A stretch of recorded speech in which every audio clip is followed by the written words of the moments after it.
Let me ask you a question. If you could rewatch a movie again for the very first time and enjoy the experience you had, but you wish you could have that fresh, optimistic going in there, and I can't wait to see it one more time feeling again. To me, I think out of anybody else, and I'm only going to be choosing recency in 2025 of this year, it would go to Sinners, hands down. What's going on, everyone? My name is Alex, aka Alex versus Media, and on Friday, I got the chance to watch Ryan Coogler's recent movie titled Sinners. Trying to leave their troubled lives behind, twin brothers return to their Mississippi hometown to start again, only to discover that an even greater evil is waiting to welcome them home. This movie is not only directed by Ryan Coogler himself, he also is the writer for this. And out of all the movies that we were going to be getting in 2025, Sinners was definitely on one of those movies in my top three, because this is not only like an original movie, it's also a project that he spent time and effort into making. The trailers for this movie was just so good. I couldn't believe that I watched the second trailer, and I wish I couldn't, because man, it would have been something to watch that for the very first time on the big screen. Also, speaking of the big screen, if you're lucky enough to see this movie on IMAX and a good old 70 millimeter screen, do so, because I do not have an IMAX screen. I saw this on a regular format, but a bigger screen.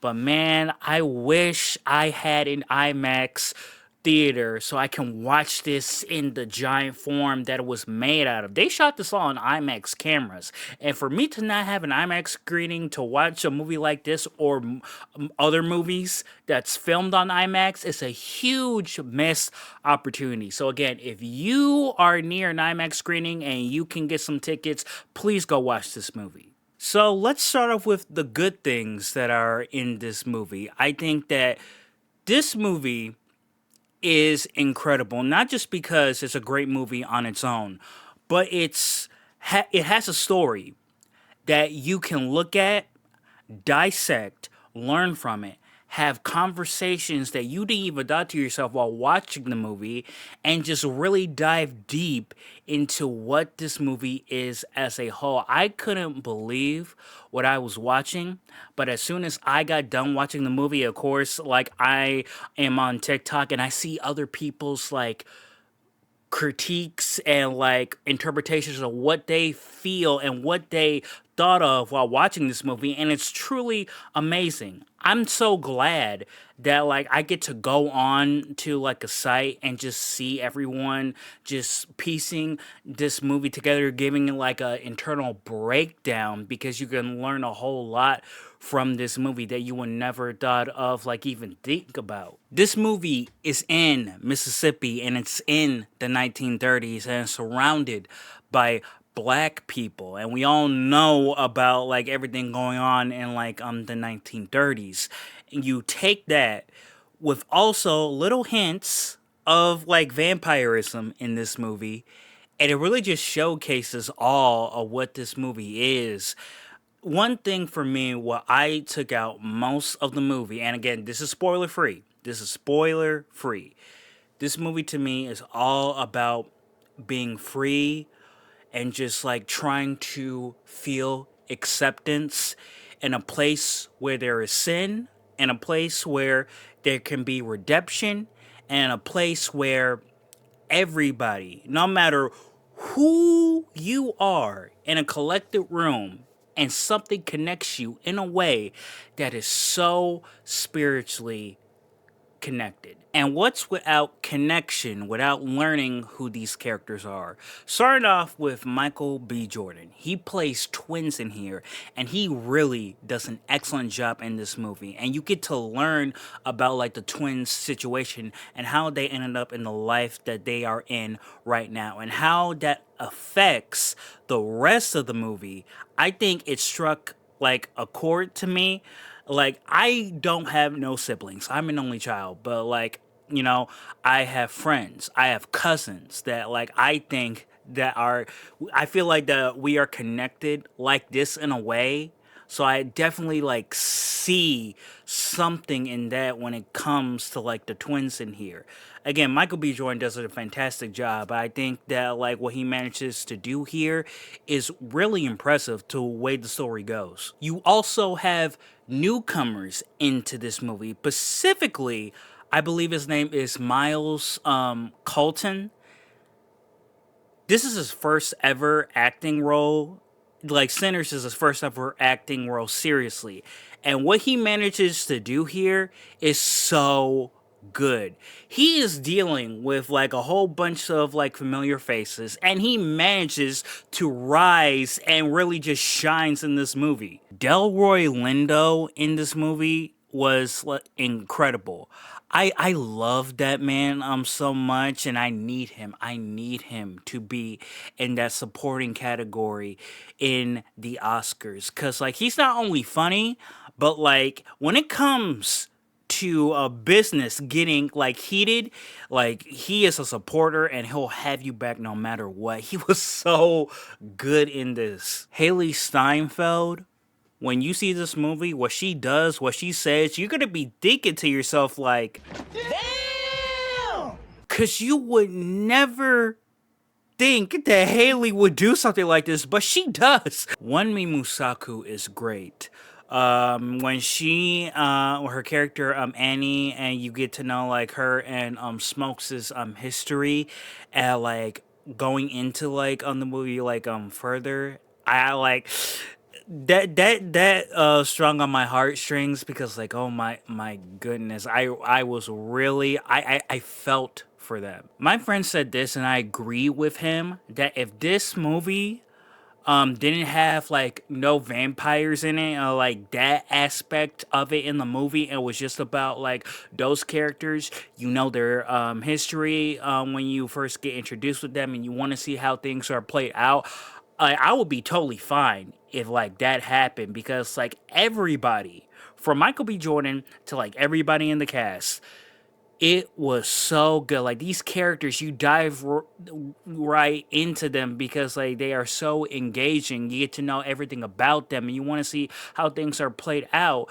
Of trying to be in this city where like a whole bunch of stuff is happening, and then there's one instance where you get to a point where you finally have peace to yourselves, and like enjoying everybody and feel acceptance, feel proud, feel like so happy, like all of that. I think that would have been so beautiful. But again, I love how they include the vampires, and here's why. Vampires in horror movies, um to me, it's like fascinating, and like love like vampires, but specifically in this with the story, I feel like when it comes to vampires and how everything we know about them, to the point in the 1930s in Mississippi, everything was just like so hard on them. You see different points of people's views and how like we could do this, but like what if something were to ever happen? And then the vampires come in,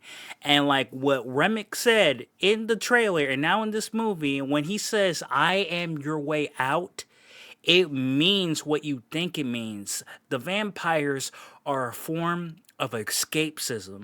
And like regardless of like who you are, like what have you done, because like we all know that there are a whole bunch of like bad people out there. Nobody's perfect. But once you be a part of vampires, like you are welcome with open arms.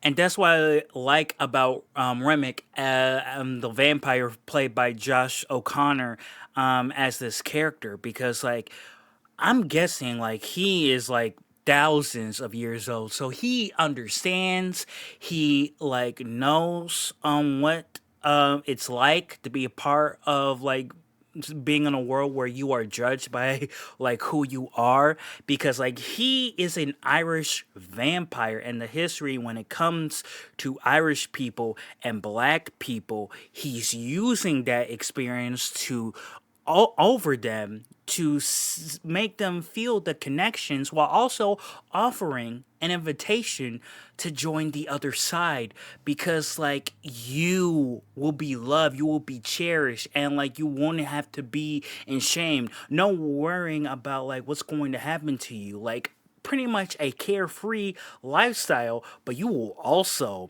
have a lot of blood on your hands, or at least your teeth, as I think of it. And with all that being said, there is one scene, particularly in the movie, and you'll know once you see it. It is not only beautiful, but it's also so empowering. You get to see everything. The music not only elevates it, but it sort of like transcends you when watching that scene. I swear, if somebody ever come up to me telling me that like they didn't like feel something when watching that, distance yourself to me, because like I need you to lock in and understand, because like that scene is just so good. I plan on watching this movie on Tuesday when I get the chance on $5 Tuesday, and I can't wait to see that on the big screen with the big speakers. Oh my goodness, it was so touching, it was so beautiful. Spike Lee praised about this movie. I believe he put praised about this scene too, and I couldn't agree more, because like that scene in itself is just more than excellent. It is extraordinarily beautiful, with the camera movement to everybody's placement, the blocking, all of it, the costume designs.